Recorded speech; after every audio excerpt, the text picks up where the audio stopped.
Good morning everyone, welcome back to my channel. তো কেমন আছো তোমরা সবাই? আশা করি তোমরা সবাই খুব ভালো আছো আর আমিও খুবই ভালো আছি। তো দেখো সকাল সকাল আমি রান্না করতে চলে এসেছি। এদিকে দেখো ওল এনেছে আর এখানে দেখো চাল কুমড়ো নিয়ে এসছে। তো আজকে ওল আর চাল কুমড়োটা আর কি রান্না করব। আর চলো কী কী মাছ এনেছে তোমাদেরকে একটু দেখিয়ে নিই। এই দেখো এদিকে চিংড়ি মাছ এনেছে আর তেলাপিয়া মাছ এনেছে। তো আমি চিংড়ি মাছ দিয়ে আর কি চাল কুমড়োটা রান্না করব, আর এদিকে দেখো তেলাপিয়া মাছটা আর কি ওল দিয়ে রান্না করব। তো দেখো আমার সব কাটা হয়ে গেছে, তো এবার আমি রান্নাটা করে নেব। আর এদিকে দেখো মাংসও নিয়ে এসছে। তো আমি দেখো রান্না টান্না করে একবারে তোমাদের সামনে এসেছি। দেখো আমার সব রান্না অলমোস্ট রেডি। তো এখন মেয়েকে দেখো আমি স্নান করিয়ে নিয়েছি আর মেয়েকে এবার আমি আর কি জামা পরিয়ে দেব। তো আমার মেয়ে দেখো স্নান করে আর কি ঠান্ডা লাগছে, কারণ আজকেও বৃষ্টি হচ্ছে। বৃষ্টির ওয়েদারে আর কি ভীষণ ঠান্ডা পড়েছে। আমাদেরই তাই বড়োদেরই ঠান্ডা লাগছে, আর তো ছোটো মানুষ। তো যাই হোক দেখো আমার মেয়েকে আমি স্নান করালেই ওর হাই ওঠে।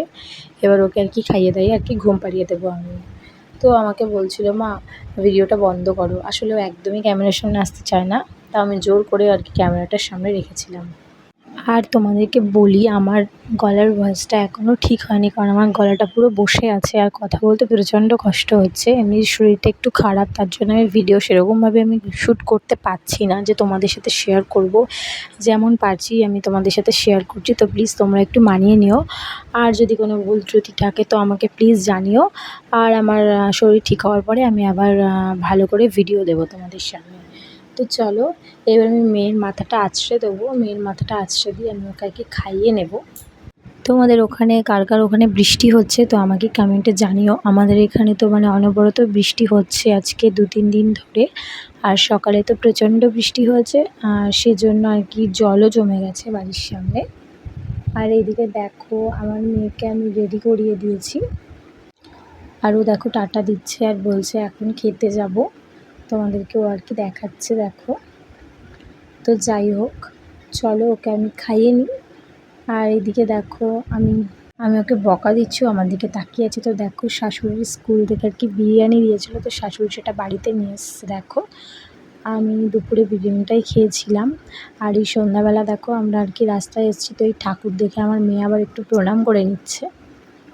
মোড়ের মাথায় পুজো হয়েছিল আমাদের। আর এসেছিলাম ফুচকা খেতে, কিন্তু ফুচকা বসেনি, তার জন্য আইসক্রিম খাবে আমার মেয়ে বায়না করছে। তো আমি বললাম ঠান্ডাতে আইসক্রিম খাস না, তো আমার কোনো কথা শুনলো না। আর এই দেখো আমার শাশুড়ি এই যে ব্যাগের দোকানে গেছে, এখান থেকে আর কি একটা ব্যাগ নেবে। তো সেজন্য গেছে, মানে একটা ব্যাগের অর্ডার আর কি দিয়েছিল, কিন্তু মানে ব্যাগটা আসেনি।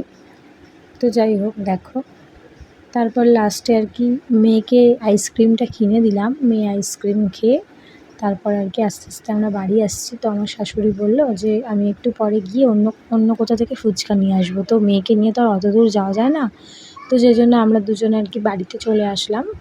আর শাশুড়ি ওদিক থেকে ফুচকা আনতে গেল। তো দেখো শাশুড়ি ফুচকা নিয়ে চলেও এসছে, আর আমার মেয়ে ফুচকা খেতে এত ভালোবাসে। আর এদিকে দেখো একটা নতুন হাঁড়িও কিনে নিয়ে এসছে, মানে দুধ জাল দেওয়ার জন্য। মানে দুধ জাল দিতে গিয়ে আমাদের হাঁড়ি পুড়ে গেছে আর